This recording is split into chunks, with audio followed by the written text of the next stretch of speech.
Hello and नमस्ते, स्वागत छ हजुरहरूलाई नेपाल अनलाइन स्कुल च्यानलमा। आज हामी बिबिएस फर्स्ट इयरको चाहिँ प्रिन्सिपल अफ म्यानेजमेन्ट पढ्न जाँदैछौँ है त, जसमा चाहिँ हामी च्याप्टर 3मा रहेका छौँ, पार्ट 3 है त। च्याप्टर 3मा चाहिँ हाम्रो evolution of the management thoughts, यो चाहिँ हाम्रो म्यानेजमेन्टको चाहिँ कसरी विकास भयो भनेर चाहिँ हाम्रो यो सबै थ्योरी अन्तर्गत चाहिँ रहेको छ है त। आज चाहिँ हामी यो क्लासिकल थ्योरी अन्तर्गत यो साइन्टिफिक म्यानेजमेन्ट थ्योरीको चाहिँ प्रिन्सिपलहरूको बारेमा चाहिँ कुरा गर्न जाँदैछौँ है त। यो यदि हजुरहरूले यसभन्दा अघिका क्लासेसहरू अटेन्ड गर्नुभएको छैन भनेदेखि गर्नु होला है त। यो हाम्रो principle of the scientific management थ्योरीले के भन्छ भन्ने कुरा हामी हेरौँ है त। Scientific management is the applications of the scientific methods of the study and the analysis to solve the management problems. भने चाहिँ हामीले व्यवस्थापन कसरी गर्ने भन्दा वैज्ञानिक तवरबाट, वैज्ञानिक ढङ्गबाट चाहिँ वैज्ञानिक मेथडहरू लगाएर चाहिँ हामीले व्यवस्थापन चाहिँ गर्न सक्छौँ। म्यानेजमेन्टसँग रिलेटेड कुनै पनि प्रब्लमहरूलाई चाहिँ साइन्टिफिक तवरबाट है, वैज्ञानिक ढङ्गबाट चाहिँ त्यो प्रब्लमहरूलाई चाहिँ हामीले सुल्झाउन सक्छौँ भन्ने कुरा चाहिँ यसमा गरिएको छ है त। त्यो गर्नको लागि चाहिँ हामीले स्टडीहरूदेखि लिएर एनालाइसिसहरू चाहिँ गर्न आवश्यक रहेको छ भन्ने कुरा भयो है त। र यसरी हाम्रो नम्बर 1मा रहेको छ development of a science for each elements of an individuals work. भने चाहिँ यो हामीले चाहिँ के भन्छ भन्दा यो पोइन्टले चाहिँ हामीले चाहिँ वैज्ञानिक अथवा भनौँ न एउटा वैज्ञानिक मेथड चाहिँ हामीले यसरी इस्टाब्लिस गरेको छौँ। किन इस्टाब्लिस गर्यो भन्दा चाहिँ प्रत्येक इन्डिभिजुअल, प्रत्येक व्यक्तिहरूको कामको लागि चाहिँ हामीले अब के गर्ने भनेर चाहिँ सबै कुराहरू चाहिँ हाम्रो वैज्ञानिक तवरबाट नै गरेको छ भन्ने कुरा रह्यो है त। यहाँ भनेको छ the work assigned to each employee should be observed and analyse in order to replace the old rule of thumb approach भनेको रहेको छ। अर्थात् हाम्रो प्रत्येक त्यो कामदारहरू, त्यो कर्मचारीहरूलाई चाहिँ कामहरू चाहिँ असाइन गरिएको छ है, र असाइन गर्नुको साथसाथै उनीहरूलाई चाहिँ यस्तो गर है भनेर एउटा अर्डर पनि प्लेस गरिएको छ भन्ने कुरै रहेको छ। तर त्यो सबै केबाट गरेको छ भन्दा वैज्ञानिक तवरबाट, यो हाम्रो ओल्ड एप्रोचलाई हटाएर भन्ने कुरा भयो है त। र यसपछि अब यसमा चाहिँ के गर्छ भन्दा चाहिँ साइन्टिफिक इन्भेस्टिगेसन गर्ने गर्दछ, वैज्ञानिक तवरबाट चाहिँ अनुसन्धानहरू गर्ने कुरा चाहिँ यहाँ गर्दछ है त। Development of science for each elements of an individuals job requires that decisions should be made on the basis of facts rather than on opinions and the beliefs। अर्थात् यसले चाहिँ के भन्छ भन्दाखेरि सबै कामहरूको लागि, जुन हाम्रो प्रत्येक व्यक्तिहरूले गर्ने सबै कामहरूको लागि चाहिँ वैज्ञानिक ढङ्गबाट चाहिँ के गर्ने भन्ने कुरा चाहिँ यसरी मेथडहरूदेखि लिएर सबै बनाएको हुन्छ। अब यसरी बनाउने चाहिँ के हुन्छ भन्दा चाहिँ कुनै पनि एउटा फेक आधारमा नबनाएर चाहिँ एउटा साँच्चिनेको एउटा ट्रु कुराहरूको बेसिसमा चाहिँ बनाउने गर्दछ भने चाहिँ है त। भने चाहिँ अब एकदमै ट्रु फ्याक्टमा बनाउने गर्दछ, अथवा कुनै पनि कसैको चाहिँ ओपिनियन अथवा कसैको विश्वासको आधारमा नबनाएर चाहिँ एक्ज्याक्टली के हुन्छ भन्नेको आधारमा चाहिँ बनाउने गर्छ भन्ने कुरा चाहिँ यसमा गर्छ है त। र यसरी हाम्रो नम्बर यहाँ 2 रहेछ है त। 2मा चाहिँ के भनेछ भन्दा scientific selection training and the development of the workers भन्ने कुरा रहेको छ। जुन वर्करहरूको चाहिँ उनीहरूको भर्तीदेखि लिएर उनीहरूलाई जुन उनीहरूको रिटायरमेन्टहरूदेखि लिएर उनीहरूको विकासहरूदेखि लिएर उनीहरूलाई दिने एउटा ट्रेनिङहरूदेखि लिएर त्यो सबै हाम्रो वैज्ञानिक तवरबाट नै गर्ने गरिन्छ भन्ने कुरा रहेको छ है त। Workers should selected and trained in accordance with the requirements of the job to be interested to them. अर्थात् कुनै पनि वर्करलाई चाहिँ उनीहरूलाई ट्रेनिङ दिनेदेखि लिएर उनीहरूलाई कामहरू दिनेदेखि लिएर उनीहरूको वृद्धि विकास गर्ने सबै उनीहरूलाई दिएको काम अनुसार र उनीहरूलाई आवश्यक पर्ने काम अनुसार चाहिँ उनीहरूलाई आवश्यक पर्ने अनुसार नै दिने गरिन्छ भन्ने कुरा रह्यो है त। The physical, mental and the other requirement should be specified for each job and worker should be selected and the train to make them fit for the job. भने चाहिँ त्यो जुन जबको लागि त्यो वर्कर फिट छ नि हो, त्यही जबको लागि चाहिँ उनीहरूलाई चाहिँ असाइन गरिन्छ, उनीहरूलाई चाहिँ त्यही जबमा चाहिँ नियुक्ति गरिन्छ भन्ने कुरा रह्यो है त। Systematic training to improve their skills and the efficiency making efforts to develop each employees greatest efficiency. अर्थात् त्यो इम्प्लोइजहरूलाई चाहिँ उनीहरूको स्किल्सहरूदेखि लिएर उनीहरूको इफिसियन्सीहरूलाई इम्प्रुभ गर्नको लागि एकदमै सिस्टमेटिक तरिकाबाट चाहिँ उनीहरूलाई ट्रेनिङ दिने काम गर्दछ भन्ने कुरा चाहिँ रह्यो है त। यसरी चाहिँ भयो। र नम्बर 3मा रहेको छ यसमा close cooperation between the management and the worker.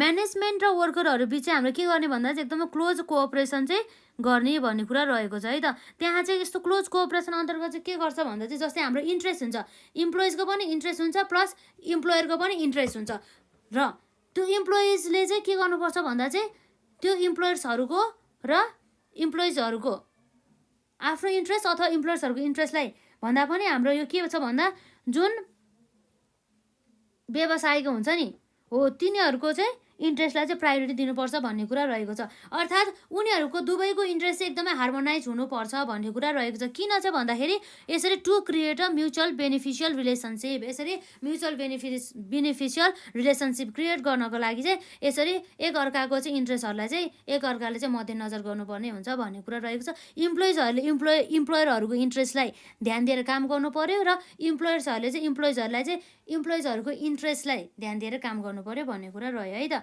यसमा भनेको छ workers should understand that they can not perform their work without the existence of the management and the management should understand that it has no identity without the existence of the labour. अर्थात् यसरी वर्करले चाहिँ के बुझ्नुपर्छ भन्दाखेरि उनीहरूले कुनै पनि काम गर्न सक्दैन यदि त्यहाँ चाहिँ व्यवस्थापन अर्थात् म्यानेजमेन्ट छैन भनेदेखि भनेर मान्नुपर्छ। र म्यानेजमेन्टले चाहिँ के भनेर बुझ्नुपर्छ भन्दा चाहिँ यदि त्यहाँ लेबरहरूले चाहिँ उसलाई चाहिँ हेल्प गरेन, लेबरहरू चाहिँ त्यहाँ छैन भनेदेखि उसले चाहिँ आफ्नो उद्देश्यमा चाहिँ हासिल गर्न सक्दैन, उसले आफ्नो काम गर्न सक्दैन भनेर चाहिँ यसरी विश्वास गर्नुपर्छ। उनीहरू चाहिँ एकअर्काप्रति चाहिँ एकदमै आत्मनिर्भर भएर चाहिँ काम गर्नुपर्छ भन्ने कुरा चाहिँ यहाँ गर्छ है त।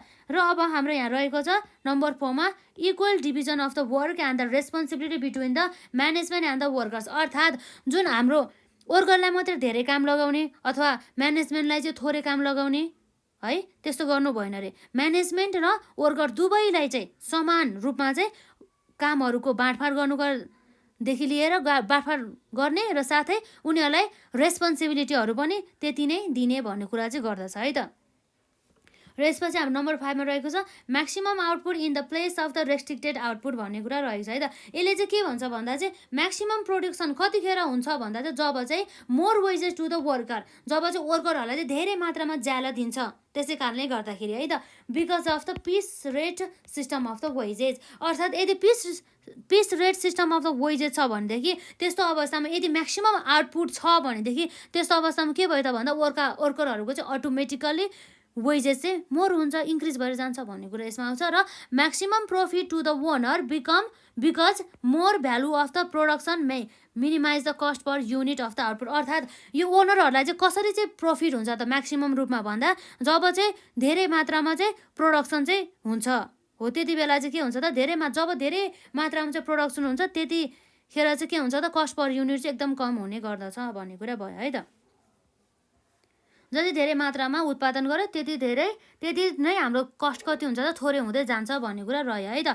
र यसपछि हाम्रो यहाँ रहेको छ helpful to the society as it upgrades the living standard of the people भन्ने कुरा रहेको छ। यसरी चाहिँ सोसाइटीमा रहेका पिपुलहरूले चाहिँ यसरी काम गरेर उनीहरूले के गर्छ भन्दाखेरि एज अ लेबरको रूपमा काम गरेर उनीहरूले धेरै मात्रामा आम्दानी ल्याउँछ। यसरी धेरै मात्रामा आम्दानी भइसकेपछि उनीहरूको चाहिँ लिभिङ स्ट्यान्डर्ड पनि के हुँदै जान्छ त अपग्रेड हुँदै जान्छ अर्थात् वृद्धि हुँदै जान्छ भन्ने कुरा चाहिँ यसमा गर्छ है त। यसपछि अर्को हाम्रो रहेको छ नम्बर 6 है त मेन्टल रिभोल्युसनको कुरा आउँछ है त। मेन्टल रिभोल्युसन भने चाहिँ हाम्रो के हो त भन्दाखेरि हाम्रो हेर्ने दृष्टिकोणमा चाहिँ के भन्दा चाहिँ फरक अर्थात् चेन्ज अफ द आउटलुक भन्ने कुरा रहेको छ है त। A mental revolution with respect to their mutual relationship and the in relation to the worker efforts है suitable working environment and the resolve all the problem scientifically भन्ने कुरा रहेको छ। अर्थात् उनीहरूको चाहिँ यस्तो मेन्टलमा चाहिँ यो लेबरहरू चाहिँ अर्थात् यो सबअर्डिनेट्सहरू चाहिँ एकदमै सानो यिनीहरूलाई चाहिँ एकदमै हेप्नुपर्छ भनेर त्यस्तो गर्नु भएन। उनीहरूलाई चाहिँ एकदमै इक्वल समान ट्रिट गरेर उनीहरूलाई चाहिँ एकदम मान सम्मान गरेर चाहिँ उनीहरूको काम अनुसार उनीहरूलाई ज्याला दिएर र उनीहरूले काम गर्ने इन्भाइरोमेन्ट पनि एकदमै सुइटेबल बनाउनु पर्ने हुन्छ है त उनीहरूको आवश्यकता अनुसार। र हाम्रो जुन प्रब्लमहरू हुन्छ जुन म्यानेजमेन्टसँगदेखि लिएर यो वर्करहरूसँग भएको समस्याहरूलाई चाहिँ सबै वैज्ञानिक ढङ्गबाट नै प्रब्लम सल्भ गर्नुपर्छ भन्ने कुरा चाहिँ हाम्रो यसमा गर्छ है त। भने चाहिँ हाम्रो यहाँ रहेको छ worker shall attend to their job with utmost devotion and be careful not to waste resources for the organisation instead of fighting for dividing the surplus the management shall cooperate to increase it भन्ने कुरा रहेको छ है त। अर्थात् वर्करहरूले चाहिँ कुनै पनि काम गर्दाखेरि यसरी काम गर्नु पर्यो जसमा चाहिँ उनीहरूले चाहिँ आफ्नो फुल्ली डिभोसन आफ्नो फुल्ली हुन्छ नि फुल इफोर्ट चाहिँ दिनुपर्छ भन्ने कुरा रह्यो र उनीहरूले चाहिँ त्यसरी काम गर्दा चाहिँ एकदमै ध्यानपूर्वक काम गर्नुपर्छ। कुनै पनि रिसोर्सेसहरूको कुनै पनि स्रोत र साधनहरूको चाहिँ वेस्ट नहुने गरी भन्ने कुरा रहेको छ है त। यसमा चाहिँ यो कुराहरू आउने गर्दछ र यसरी काम गर्दाखेरि चाहिँ म्यानेजमेन्टहरूले चाहिँ वर्करसँग चाहिँ कोअपरेट गर्नुपर्छ भन्ने कुरा चाहिँ रहेछ। यसरी चाहिँ हामीले 6वटा प्रिन्सिपलहरू हामीले हेऱ्यौँ है त। एकपल्ट यसलाई ओभरभ्यू गरौँ न त है। प्रिन्सिपल अफ साइन्टिफिक म्यानेजमेन्ट अन्तर्गत हाम्रो के छ भन्दा हेरौँ यसमा हाम्रो यहाँ रहेको छ scientific management is the application of scientific method of study and analysis to solve management problems है। हजुरहरूले ठ्याक्कै यति लेख्दाखेरि नि एक्जाममा मार्क्स आउँछ है। यस्तो कुराहरू यसरी टक टक टक लेख्दाखेरि मेन पोइन्टहरू यसरी लेख्दाखेरि नै हुन्छ है त। भनेपछि हाम्रो के छ भन्दा नम्बर 1 मा development of a science for each elements of an individuals work भन्ने कुरा रहेछ है त। The work assign to each employee should be observed and analyse in order to replace the old rule of thumb approach भन्ने कुरा रहेछ है त। साइन्टिफिक इन्भेस्टिगेसनको कुरा आयो। Development of science for each elements of an individuals job require that decision should be made on the basis of facts rather than on the opinions and the beliefs भन्ने कुरा रहेको छ है त। र नम्बर 2 मा छ हाम्रो यसमा scientific selection training and the development of the worker है त। भनेपछि worker should selected and trained in accordance with the requirements of the job to be interested to them भन्ने कुरा आयो है। The physical, mental and the other requirements should be specified for each job and worker should be selected and trained to make them fit for the job भन्ने कुरा रहेको छ है त। Systematic training to improve their skills and the efficiency, making efforts to develop each employee's greatest efficiency भन्ने कुरा रह्यो। र नम्बर 3 मा चाहिँ हाम्रो रहेको छ close cooperation between management and the worker भन्ने कुरा रहेको छ है त। उनीहरूको इम्प्लोइ र इम्प्लोयर्सहरूको इन्ट्रेस्टमा चाहिँ के गर्ने भन्दा चाहिँ कोअपरेसन चाहिँ ल्याउने भन्ने कुरा चाहिँ ल्याएको छ है त। हार्मोनाइज के उनीहरूको इन्ट्रेस्ट चाहिँ एकअर्कामा चाहिँ आत्मनिर्भर हुनुपर्छ भन्ने कुरा गर्छ है त। यो एउटा इन्ट्रेस्ट हुन्छ इम्प्लोइजको पनि र इम्प्लोयरको पनि। त्यो दुवैको इन्ट्रेस्ट चाहिँ के हुनु पर्यो त हार्मोनाइज हुनु पर्यो। किन हार्मोनाइज गर्नु पर्यो भन्दा to create a mutually beneficial relationship भन्ने कुरा आएको छ है त। Workers should understand that they can not perform their work without the existence of the management and the management should understand that it has no identity without the existence of the labor भन्ने कुरा भयो है त। र number 4 मा रहेको छ equal divisions of the work and responsibility between the management and the worker भन्ने कुरा आयो। र नम्बर 5 मा रहेको छ maximum output in place of restricted output भन्ने कुरा भयो है त। र म्याक्सिमम प्रोडक्सन हाम्रो कतिखेर हुन्छ भन्दा जब चाहिँ more wages to workers because of the piece rate system of the wages है त। Maximum profit to the owner because more volume of the production minimizes the cost per unit भन्ने कुरा रह्यो है त। Of the output helpful to the society as it upgrades the living standard of the people भन्ने कुरा भयो। र हाम्रो 6 मा रहेको छ मेन्टल रिभोल्युसन है त। Change in the outlook a mental revolution with respect to their mutual relationship and in relation to the worker effort है। suitable working environment and the resolve all problems scientifically है त। मैले यो main पढ्नुको उद्देश्य भने चाहिँ हजुरहरूले यसरी ह्यान्डराइटिङ बुझ्नु हुँदैन कि भनेर मात्रै हो है, नभए त मैले गरिदिने त है त।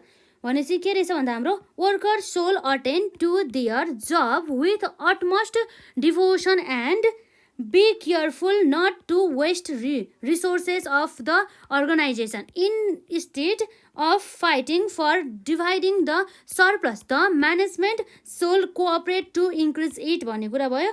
कन्ट्रिब्युसन यही त कन्ट्रिब्युसन हाम्रो पढ्न बाँकी छ है त। यो कन्ट्रिब्युसनको बारेमा चाहिँ हामी नेक्स्ट पार्टमा कुरा गरौँ न त। एकैचोटि हामी contribution of the scientific management र हाम्रो यसरी limitation of the scientific management पढिसकेपछि हाम्रो अर्को थ्योरी आउँछ। यो हाम्रो क्लासिकल थ्योरी अन्तर्गत नै परेको त्यो हाम्रो म्यानेजमेन्ट एप्रोच अन्तर्गत एडमिनिस्ट्रेटिभ म्यानेजमेन्ट थ्योरी, त्यसपछि हाम्रो ब्युरोक्रेटिकको आउँछ है त। र आजलाई चाहिँ हामी यति नै गरौँ र हाम्रो अझै कन्टिन्यू नै हुन्छ। र यदि हजुरहरूले यसभन्दा अघिका क्लासेसहरू अटेन्ड गर्नुभएको छैन भनेदेखि गर्नु होला है त। ल।